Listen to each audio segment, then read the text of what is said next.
សុស្ដីប្រិមិត្តវិលមកជួបគ្នាសាជាថ្មីម្ដងទៀតហើយជាមួយនឹងពិភពរឿងនិទានហើយថ្ងៃនេះដែរយើងនឹងពិពណ៌នារឿងមួយដែលមានចំណងជើងថាពុទ្ធសែននាងកង្រីនៅឃុំពងរស្រុករលៀបអ៊ីខេត្តកំពង់ឆ្នាំងមានភ្នំមួយខ្ពស់ជាងគេបើមើលពីចម្ងាយទៅឃើញដូចមនុស្សដេកសណ្ដោកខ្លួននៅលើភ្នំនោះមានរុក្ខជាតិតូចធំដុះជាច្រើន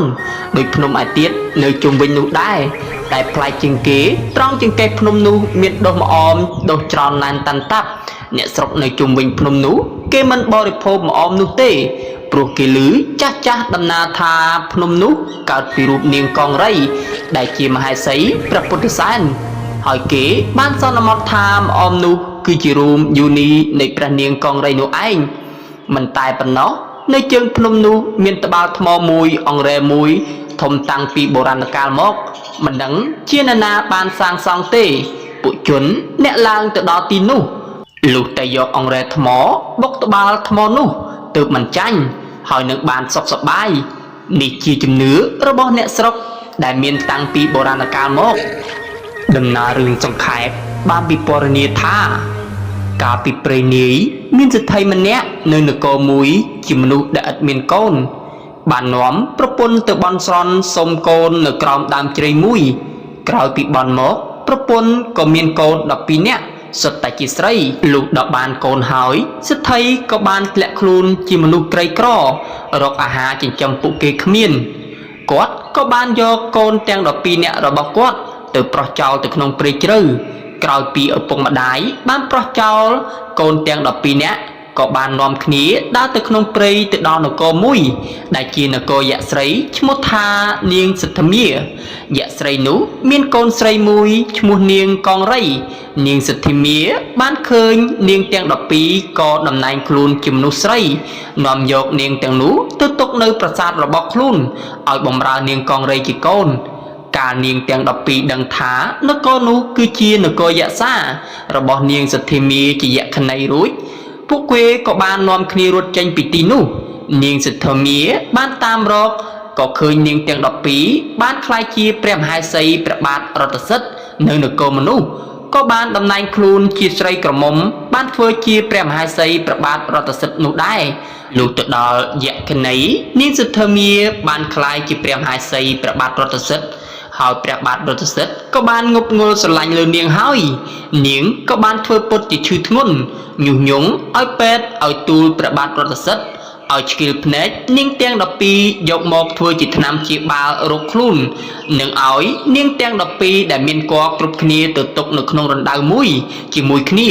បង្អត់អាហារហើយឲ្យយកគ្រាប់ភ្នែកនាងទាំង12ទៅទុកនៅក្នុងឃ្លាំងឯនគររបស់ខ្លួនឲ្យនាងកង្រីដែលជាកូនថែរក្សាបណ្ដានាងទាំង12នោះនាងបង11នាក់ត្រូវគេឆ្កៀលភ្នែកទាំងសងខាងឯនាងពៅត្រូវបានឆ្កៀលភ្នែកតែម្ខាងដោយមកពីជាតិមុននាងពៅឆ្កៀលភ្នែកត្រីម្ខាងដែរនាងទាំង12ដែលមានគភ៌នោះនាងពៅមានព្រះពោធិសត្វមកចាប់នៅក្នុងផ្ទៃពេលវេលានាងបងកើតកូនមកភ្លាមពួកគេក៏បានចាប់ហែកសាច់កូនចែកគ្នាស៊ីអស់ចំណែកនាងពៅកើតកូនមកឲ្យឈ្មោះថាពុទ្ធសែនហើយលាក់ទុកមិនឲ្យនាងបងដឹងចំណេការក្រោយមកវិលាពុទ្ធសែនធំពេញជំទង់ឡើងនាងសិទ្ធិមាដឹងថាជាកូននាងទាំង12ក៏ប្រើឲ្យពុទ្ធសែនជីសេះនាំសម្បត្តិទៅឲ្យនាងកង្រីដោយដាក់សេចក្តីថាបើពុទ្ធសែនមកដល់យប់ឲ្យស៊ីទាំងយប់ដល់ថ្ងៃឲ្យស៊ីទាំងថ្ងៃតែជាភ័ព្វរបស់ពុទ្ធសែននៅពេលដែលជីសេះទៅដល់ពាក់កណ្ដាលព្រៃមហាឫសីបានឃើញពុទ្ធសែនកំពុងតែផ្ទុំលក់និងឃើញសម្បត្តិដែលចងនៅកសេះក៏ហែកសម្បត្តិនោះចោលឲ្យសរសេរសម្បត្តិនោះជាថ្មីថាបើពុទ្ធសែនមកដល់យប់ឲ្យរៀបការទាំងយប់មកដល់ពេលថ្ងៃឲ្យរៀបការទាំងថ្ងៃជាមួយនឹងកូនស្រីរបស់ខ្លួនពេលដែលពុទ្ធសែនទៅដល់នគរយក្សនាងកង្រីបានឃើញសម្បត្តិក៏រៀបការជាមួយនឹងពុទ្ធសែនភ្លាមព្រះពុទ្ធសែនបានសោយរាជ្យនៅនគរយក្សមិនយូរប៉ុន្មានដោយនាងកង្រីថ្វាយដំណឹងអំពីប្រស្រីភ្នែកមាតារបស់លោកនិងអំពីថ្នាំសម្រាប់ដាក់ភ្នែកឲ្យជាហើយនឹងថ្នាំសម្រាប់បោះទៅកើតជាទឹកសមុទ្រជាភ្នំក៏បាន ទ្រង់ក៏បានរត់ចោលនាងកង្រីទាំងអាត្រិតមកនគរវិញនឹងដំណឹងថាព្រះពុទ្ធសែនបានរត់ចោលខ្លួននាងកង្រីក៏បានរត់តាមព្រះពុទ្ធសែនប៉ុន្តែព្រះពុទ្ធសែនបានបោះថ្នាំឲ្យកើតជាទឹកសមុទ្រដើម្បីខាំងផ្លូវនាងកង្រីក៏យំសោកស្លាប់ខ្លួននៅកណ្ដាលព្រៃហើយព្រះពុទ្ធសែនក៏បានយាងមកដល់នគរវិញដោយសុវត្ថិភាពទ្រង់ក៏បានយកថ្នាំភ្នែកដាក់ទៅមាតានិងមាតាធំរបស់ខ្លួនទាំងអស់ឲ្យជាឡើងហើយទ្រង់ក៏បានសម្លាប់នាងយក្សធីមាទៅទ្រង់បានសោយរាជជំនួសព្រះបិតាជាសុខក្សេងសានរហូតទៅដល់ទ្រង់ចូលព្រះទីវង្គតហើយសាច់រឿងព្រះបាទពុទ្ធសែននាងកង្រីក៏ត្រូវបានបញ្ចប់តែត្រឹមនេះហើយបើមានចន្លោះខ្វះខាតត្រង់កន្លែងណាក៏សូមមេត្តាខន្តីអភ័យទោសពីសំណាក់បងប្អូនប្រិយមិត្តអ្នកទស្សនា